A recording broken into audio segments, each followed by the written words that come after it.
我们走了，锅里还有海鲜粥，不知道你愿不愿意吃？回来见吧。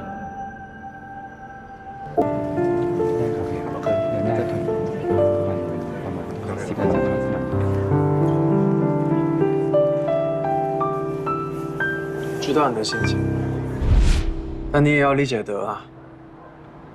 虽然刘他已经死了，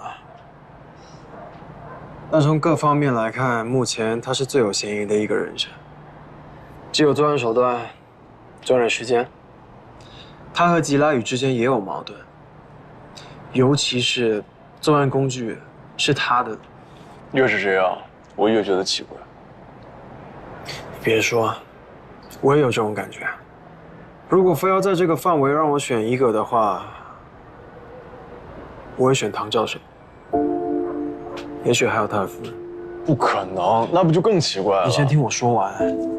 从作案的方式来说，他虽然不是搞蚂蚁专业的，但他毕竟是个昆虫学的教授，掌握这种杀人的手段对他来说一点都不困难。从作案的时间来说，现在唯一能提供他不在场证据的就是他夫人，但基本不足以采信。他和刘又是师生关系，他应该很了解平时刘的一些生活习惯。他跟吉拉宇算是熟人，如果在夜里他大摇大摆地去找吉拉宇，我觉得吉拉宇也未必会起太大的戒心。当然了，这些也只是我的推测而已，我并没有直接或间接的证据可以证明，所以我也没有办法不让人家回国。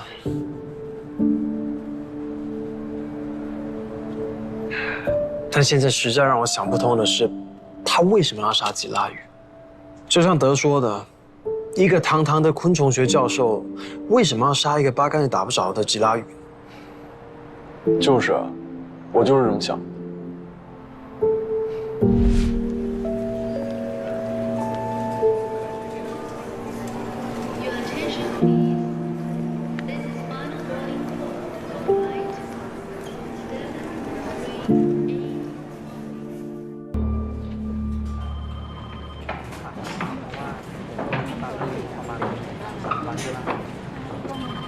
哇，这么多，看来很有收获嘛。是啊，这个吉拉宇还真像你说的那样，他到曼谷来的这几年，看着好像清心寡欲，还吃斋念佛的。可他当年呢，仗着自己家里有几个臭钱，人长得也还算帅气，并且他在台北那一带画昆虫水粉画还有点小名气。哎，可是坑骗了不少无辜的女孩子。尤其是他当老师的时候，那些涉世未深的女学生，哼，还真是一个标准的人渣。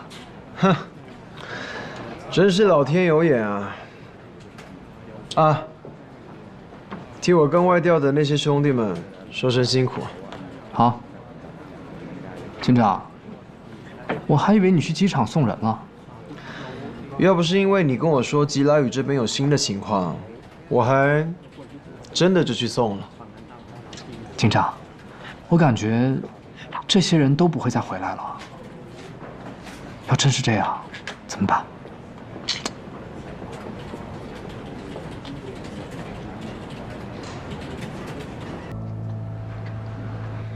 我都看过了，看了很多遍，他不管去哪儿，都始终是一个人。素攀是不是有点正派过头了？一个男朋友都没谈过。很有可能啊。你之前还笑话我，那警长你呢？因为他身上一个丑丑的纹身就能说明他恋爱了？这一点我敢肯定，他肯定谈恋爱了。如果他真的恋爱了，他们两个怎么可能连一顿饭都没有一起吃过，也没有一起看过电影？这怎么可能呢？也可能她男朋友没时间陪她。很有可能哦。那叫什么谈恋爱啊？素攀房间里那些纹身照片比对的怎么样了？警长，已经比对出1/5了。目前照片上这些人都有可靠的不在场证明。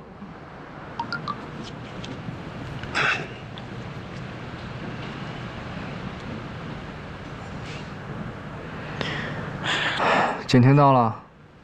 对啊。你怎么知道？看你的表情，猜到了。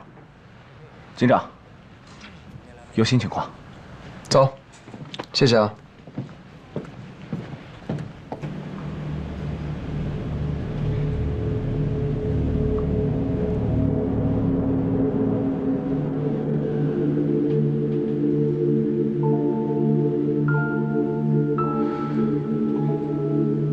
还真有点面熟。警长，您见过他的照片？他就是撞死刘的肇事司机问仁。他和吉拉宇有什么关系啊？是这样，我们排查时了解到，吉拉宇6年前离开素可泰府的一个主要原因，是因为一个叫缇娜的女孩子，她自杀了。这个缇娜是他的学生，跟他学画的过程中，两人走到了一起。但是吉拉宇生性放荡，同时与多个女人交往，还把魔爪伸向了很多跟他学画的女学生。缇娜只是他的猎物之一。后来缇娜发现吉拉宇他真实的面目，缇娜知道自己被骗了，就自杀了。难道这个缇娜就是问仁的女儿？嗯，这么巧，把问仁的资料给我。在这里。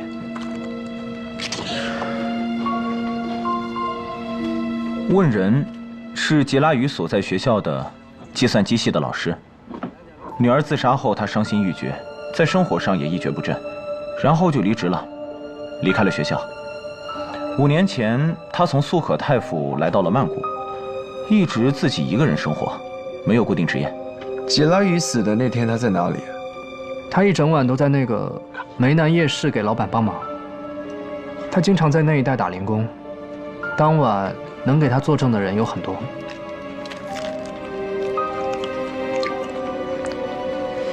这么巧？难道说刘小雨的死不是简单的交通意外？那问仁应该撞死吉拉宇才对啊。但是现在，问仁撞死的人，并不是吉拉宇，而是吉拉宇的房客，而且还是一个中国人。也可能就这么巧呢。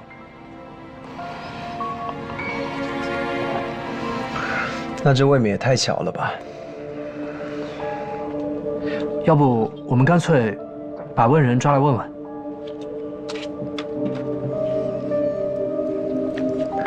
那就抓起来吧。明白。明白。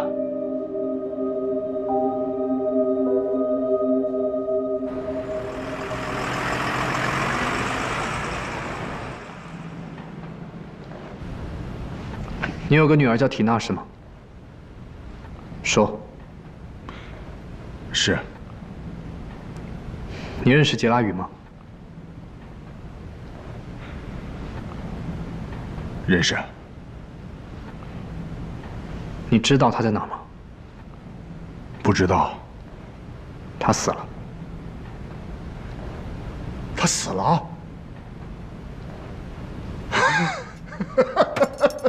苍天有眼，苍天有眼，他终于死了，他终于死了。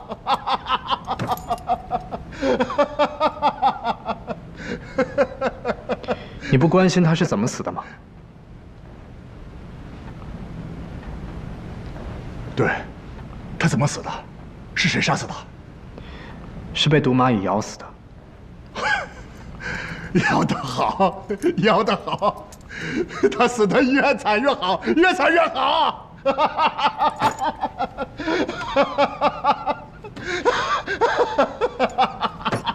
用毒蚂蚁咬死他的人，就是你开车撞死的人。什么？不可能！怎么会这么巧？你问我，还是我问你？怎么会这样？警官，能不能让我当面向他家人道歉呀？你们帮我说也行，替我向他家人道歉。我对不起他们。那是一场意外，只是一场意外啊！其实，你应该感谢他，是他帮你女儿报了仇。没错，我应该感谢他，是他帮我和缇娜报了仇。你们可以让我跟他家人见个面吗？通个话也行。我想亲自跟他们说对不起，我要跟他们道歉，我要感谢他帮我和缇娜报了仇。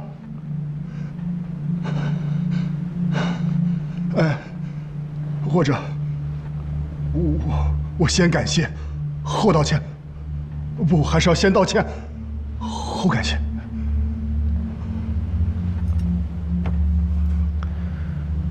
他可是杀吉拉雨的凶手。吉拉雨就该杀，他难道不该杀吗？他毁了我女儿，毁了我，毁了我们一家。你们知道吗？我女儿死的时候才16岁，才16岁，她就这样死了。我想在我眼前把她杀了，我恨不得我亲手杀了她，我亲手杀了她才解恨，亲手杀了她才解恨的。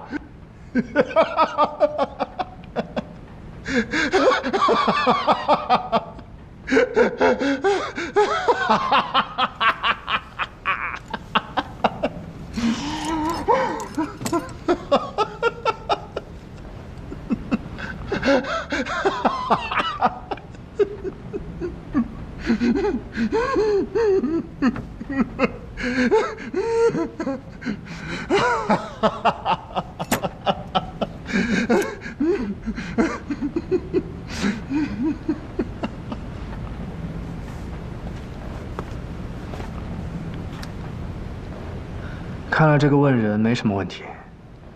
我还以为他不会承认认识吉拉雨，结果他大大方方地承认了，而且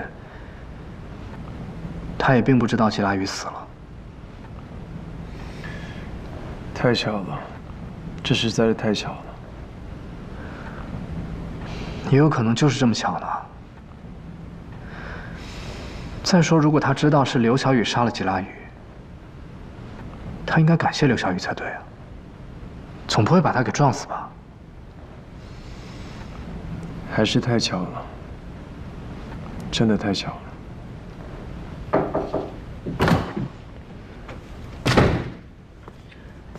警长，我们在问人的手机里发现了这个。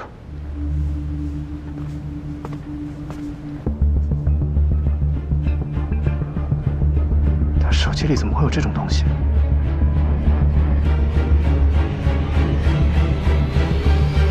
竟然敢杀！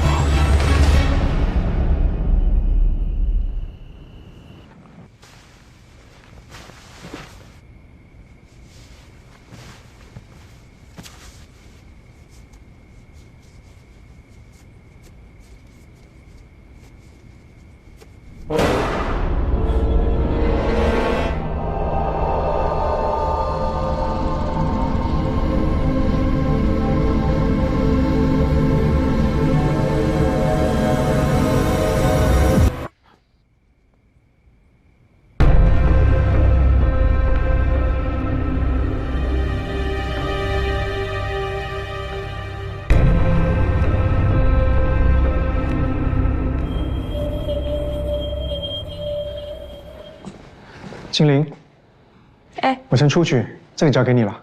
好，没问题。哇，你今天好帅啊！会吗？真的很帅。谢了，再见。拜拜。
戏不错。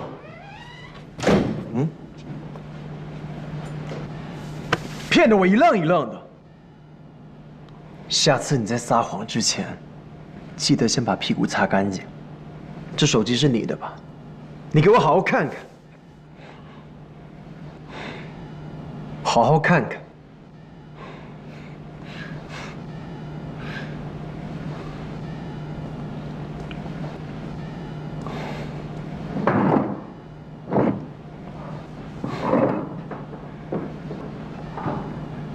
不瞒你，警官，这个视频我看了好久，我把它下到手机里，就是为了随时可以看。每次看，每次我都开心的要死啊！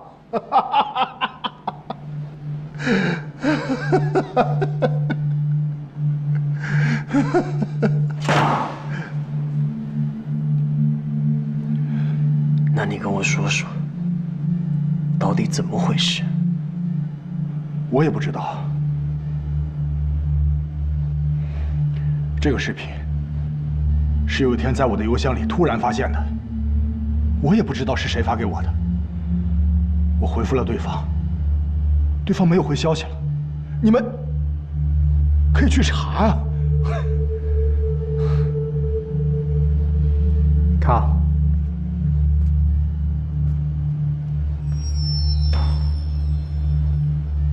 跟我在这编故事。等等。我刚才生气是因为他骗我，所以才对他动手的。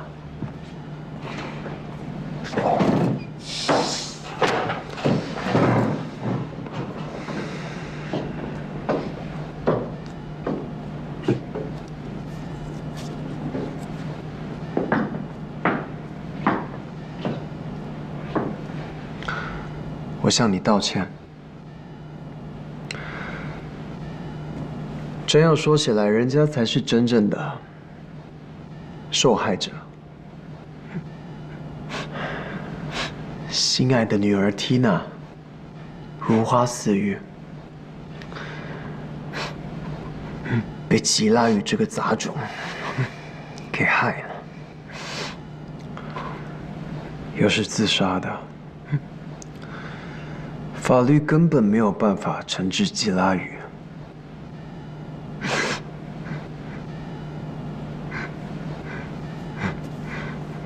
换作是我，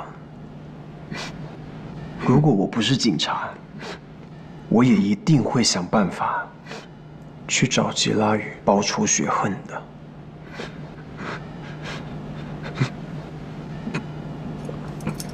就算他跑到天涯海角，我也要找到他。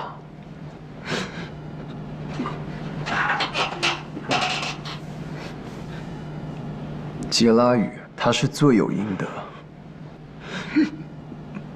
但你撞死的那个中国人，他是无辜的，对吗？根据我们的调查，吉拉宇根本不是他杀的。因为我们有他明确的不在现场的证明。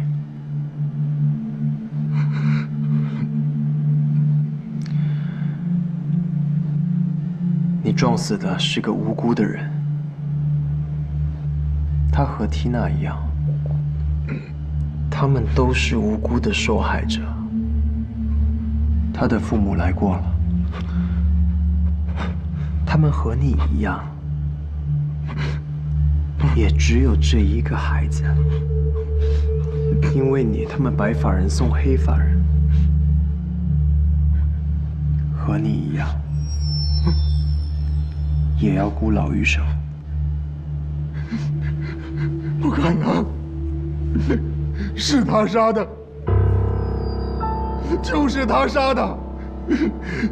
他和我说好了，他说他是吉拉宇的房客。他帮我杀吉拉宇，然后我再撞死他。如果他要自杀的话，他有100种方法。就是，他说，他早就不想活了。他他想自杀，他父母同学接受不了，所以才让我帮他把他撞死，这样还能给他父母留下一笔赔偿金，懂吗？我是在帮他，我是在帮他。这个视频就是他发给我的。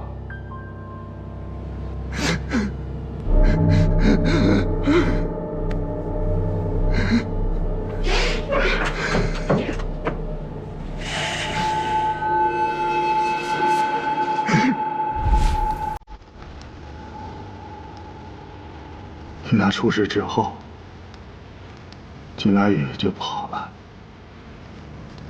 我把工作也辞了，到处找这个人渣。5年前，我听人说，金来宇到了曼谷，我也跟到了曼谷。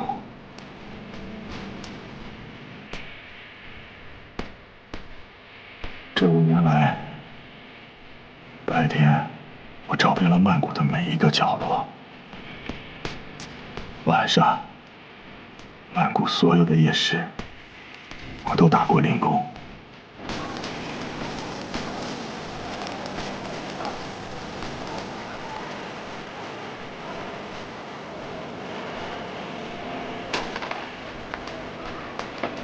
喂，干什么？啊，对不起，对不起，真是对不起，看错人了，对不起。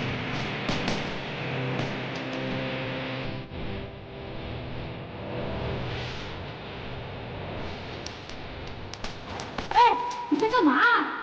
这么小方向？对不起。我是让你来打工的，啊，不是让你来捣乱的，快点捡起来。同时，我还把他的照片放到了暗网上，悬赏他的下落。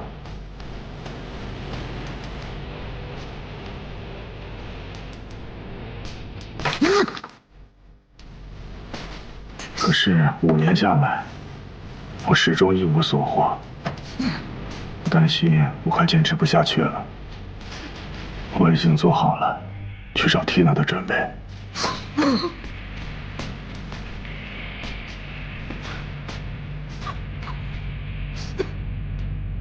直到1个月前，有一天，一个人在暗网上联系了我，传来几张吉拉宇现在的照片，我惊喜万分，请他告诉我吉拉宇的下落。他说让我先等等，他会再联系我。后来我不断的催问他，他又给我发了几次吉拉宇的照片，但还是让我等。直到5天前的晚上，不知道为什么他又联系我了。他说他会帮我杀了吉拉宇，现场会做成意外中毒暴毙的假象。作为交换，他让我帮他自杀，但看起来会是一场车祸意外。这样我们2个就各自完成了心愿，又都没有任何嫌疑了。我同意了。他说他会把杀死吉拉宇的过程录下来发给我。我确认无误后，第2天中午11点半，准时开车到阿里区素材一街第4个行人斑马线。到时候我会看见一个身着黑西装，手里拿着一束白菊花的人，那个人就是他。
喂，今天我们重新审讯了撞死刘小雨的那位司机问人。吉拉雨当年害死了他的女儿。什么？问人交代，刘和问人在暗网上交易，刘帮助他杀吉拉雨，他帮助刘自杀，所以他撞死了刘，交换杀人。喂，今天不可能，我不相信刘会杀人。很遗憾，我们已经掌握了所有刘和问人的聊天记录。那这些聊天记录可以发给我看看吗？很遗憾，不可以。哦，对了，根据泰国的法律，嫌疑人死亡之后不能再追究任何刑事责任。但是因为刘是被撞死的，所以他的家属可以向肇事者提出民事赔偿。我会推荐一个律师给你，到时候你可以和他一起帮助刘的父母一起处理这件事情。好，谢谢你。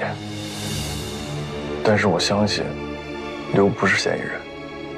要不这样吧，我等会发个东西给你，你好好看看。警长，请过来一下。我马上发给你，先这样吧。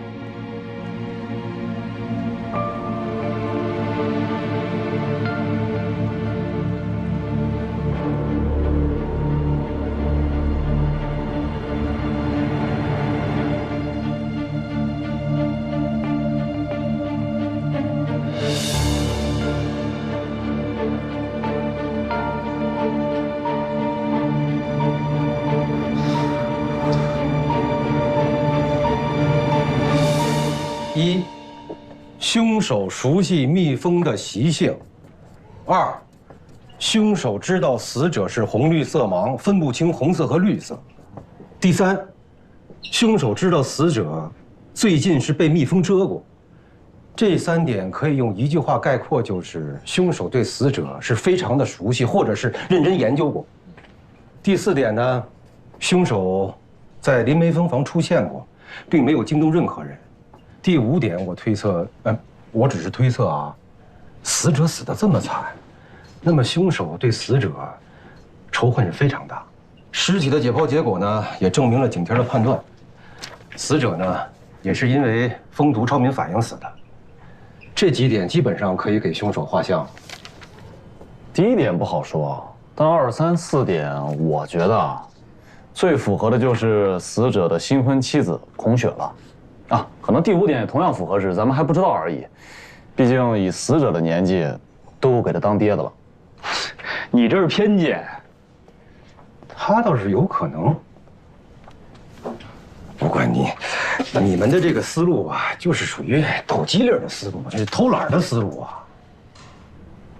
听今天孔雪的语气啊，他好像并不确定知道死者是红绿色盲啊，但是他可以装不知道嘛。对吧？那倒是，哎，所以啊，我们询问了一下蜂房的工作人员，他们说至少前天在这个帐篷里的照明灯还是用红布裹着的。是一个工作人员呢，还是几个工作人员背靠背说的呀？我们要连这点都不知道，我们就别跟人硬干了。3个背靠背都这么说，所以我们把前天和昨天在蜂房当班的全部工作人员，以及这2天民宿的全部客人，都列了一个名单。大约多少人？不到20人，加上孔雪。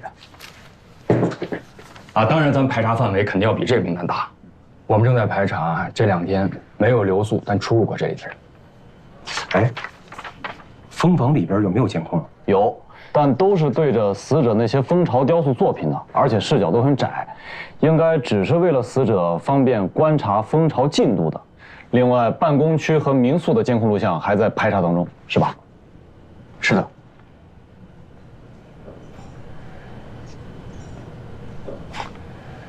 我发现你们有时候这个抖机灵的思路还真是条思路。那当然。所以啊，我们已经把孔雀请回来了。这偷懒啊，是人的本性啊。行，人都来了，你们俩跟我去会会他啊。行。这边请。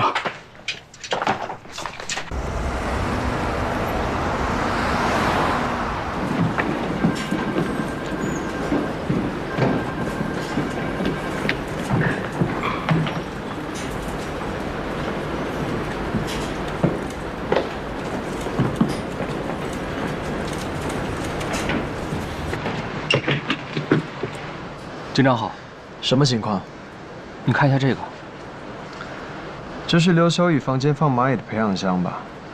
对，本来我们把刘小雨房间里所有的培养箱、培养皿，连同里面的蚂蚁，都送给刘小雨生前所在的那个国立科学院了。但是刚刚，国立科学院又派人把这个箱子给送了回来。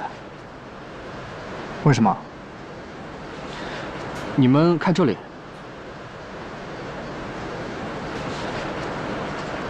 这是他们在整理收拾那些培养皿的时候发现的，觉得对我们也许有用，就没有再动，保持发现时的原样，给咱们送回来了。手套给我。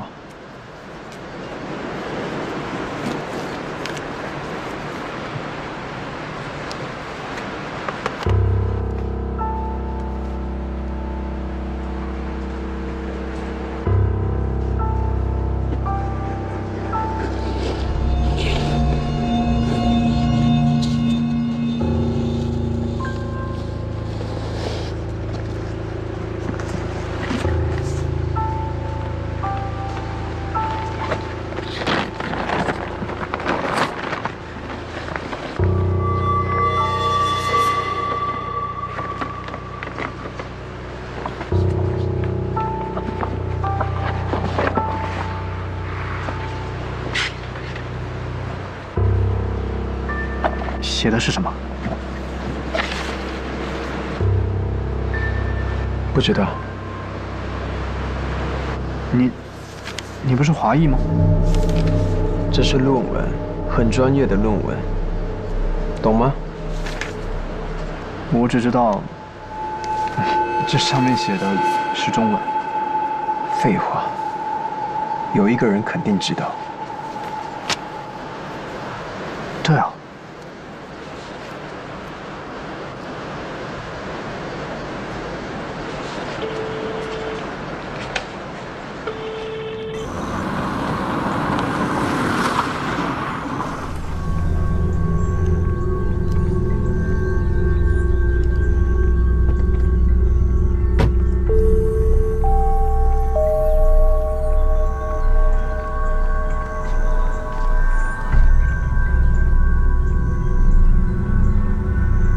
就是这个。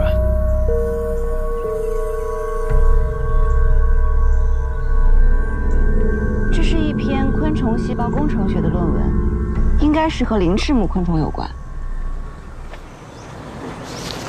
宋柏清，完成时间是在7年前。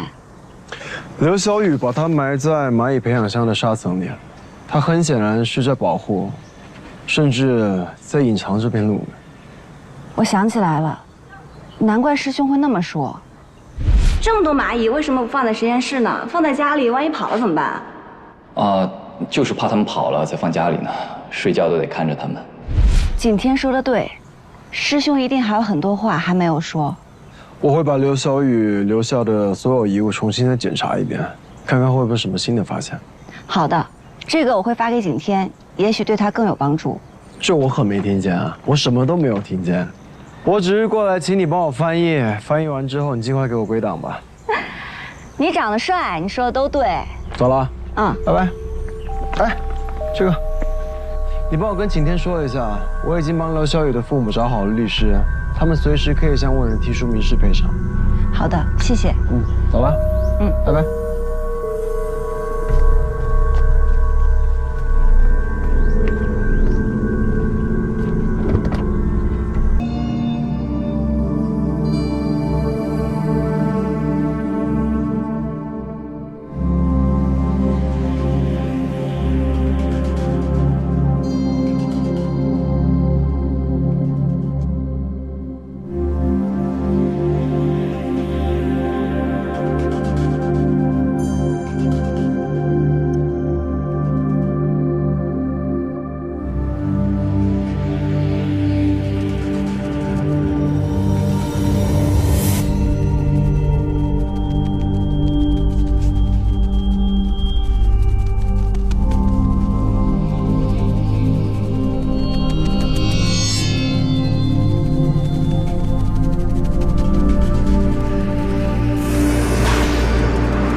入队。好。你们这是去哪儿啊？昆源所发现一具尸体。啊？什么时候的事儿啊？刚发生的。你有事吗？啊，着急吗？你们有没有想过，那个林梅峰，既然他对蜜蜂的习性那么熟悉，长期和蜜蜂相处也算融洽，可为什么短短2周之内连续2次被蜜蜂给蛰了呢？他第2次是人为设计的，第1次呢？不是，那你的意思是说，林梅峰第1次被蜜蜂蛰也是被人设计的？这个我还不敢肯定，但正是因为我想到了这一点，所以我需要去林梅峰的蜂房查看一下。张凯，哎，陪景天走一趟啊。是，那我们先走。那昆源所那边呢？有什么需要我跟你联系啊？别走了，那么多。行，走。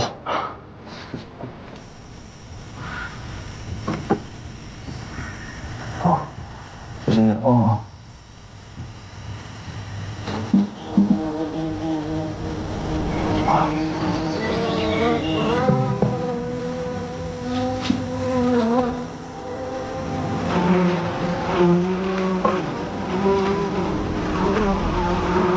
找什么啊？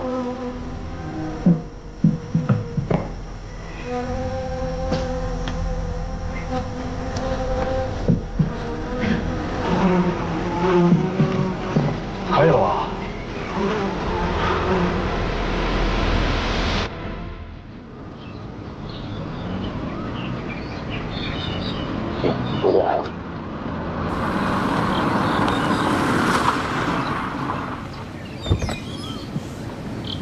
哎，陈处长，入队。你好，入队。现在里边什么情况啊？这栋楼里的其中一个实验室发现了一具尸体，女性，应该是省农科院院刊的副主编何敬之。什么叫应该是啊？是这么回事儿，我认识何敬之，好像是他，不过还没进一步确认。怎么发现的？隔壁山江农业大学有几个新入学的女生，一个寝室的，大半夜非要来这里比胆量。其中一个女生路过一个实验室的时候，听到里面有奇怪的声音，拿手电筒这么一照，发现窗户上有很多黑色的密密麻麻的东西，还会动，吓坏了，以为有鬼呢。几个女生就全吓跑了。这几个女孩子啊，这个胆儿也真够大的。第2天，她们又一块儿来找我非要到这儿来看个究竟。我跟他们过来一看呢，就发现那窗户的玻璃上啊，密密麻麻的一堆胡蜂啊。我们打开实验室的门，进去一看，何敬之就躺在那儿了。我们就赶紧报案了。胡蜂啊？对，很多胡蜂，所以我们刚上去看了一下，就立马撤出来了。现场被破坏了没有？不确定。不过我们一到现场，就全面保护起来了。对，先进去看看吧。啊！等会儿，对不对？上面还有很多胡蜂，我们先等等防护服，马上就到啊。咱们现在也上不去，痕迹的兄弟都在那边等着呢。等防护到了之后，他们才能上去开道。谦儿，问问景天他们什么时候过来？行，我打电话。也得亏呀，这几个胆儿大的女孩子，她们无聊。你说这楼，这都多少年不用了？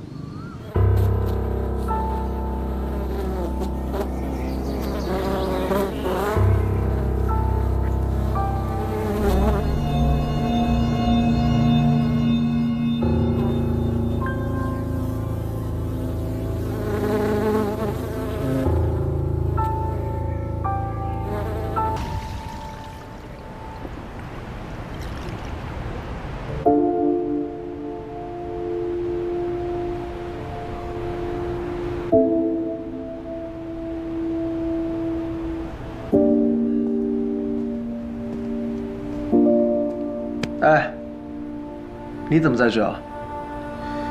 这话应该我问你吧。我来找经理有急事。什么急事啊？还有我不知道的急事？还真有，是关于她男朋友的事。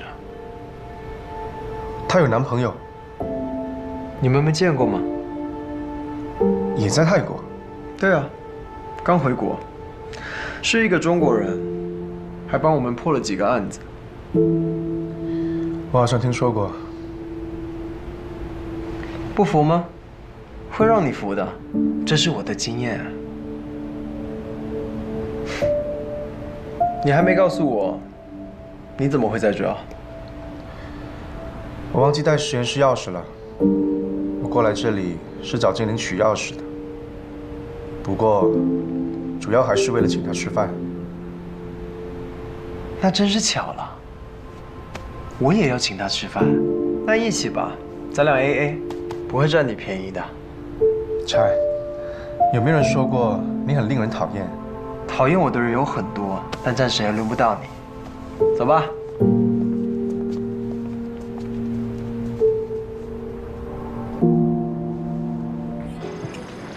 金良，你看啊，这个唐跟刘之间有矛盾，刘跟吉拉语之间有矛盾，吉拉语跟文人之间也有矛盾。矛盾性质不同，文人和吉拉语之间是杀女之仇，你死我活；刘和吉拉语之间顶多算是纠纷。你会因为租房子、养蚂蚁就杀人吗？大不了搬走就好了。好，那唐跟刘呢？他们之间矛盾的性质会是什么？会是你死我活吗？那就更不可能了。他们之间是导师和学生的关系，就算有再大的矛盾，也不至于你死我活吧？但是你的那位天已经怀疑唐了。啊？我也早就怀疑了，包括他的夫人李果姐。嗯。你们怎么都不告诉我？这不只是怀疑吗？仅仅是怀疑。不是，那唐教授和李果姐为什么要杀刘小雨？没有在说他们杀了刘小雨，是在怀疑他们杀了吉拉雨，再通过交换杀人的方式让温人杀了刘小雨。那结果有什么区别吗？他们为什么要这么做？我要是知道的话，我早就通缉他们了。景天也跟我说了，他查了刘小雨在中国的体检报告，说他一点心理疾病都没有，但他在我们这里为什么出现这么大的心理问题呢？他跟唐之间到底发生了什么？唉，那就请中国警察把你说的唐，还有他夫人抓起来审一下。开玩笑，凭什么？警察在中国不是说抓人就抓人的，要讲证据。而且这个唐在中国当地很有影响力，给当地带来了一个大项目，也不能随随便便抓一个人来审，连个证据都没有，审了也是白审。那我们就找证据，申请搜查令，搜一搜他们在这里的住处，看看能找到什么。还真是个办法。嗯，万一呢？那万一搜不到呢？那万一搜到了呢？2点之间直线是最短的。你真聪明嘛，辽！来，给你加个鸡腿，吃吧。谢谢，我不吃假期。挑嘴。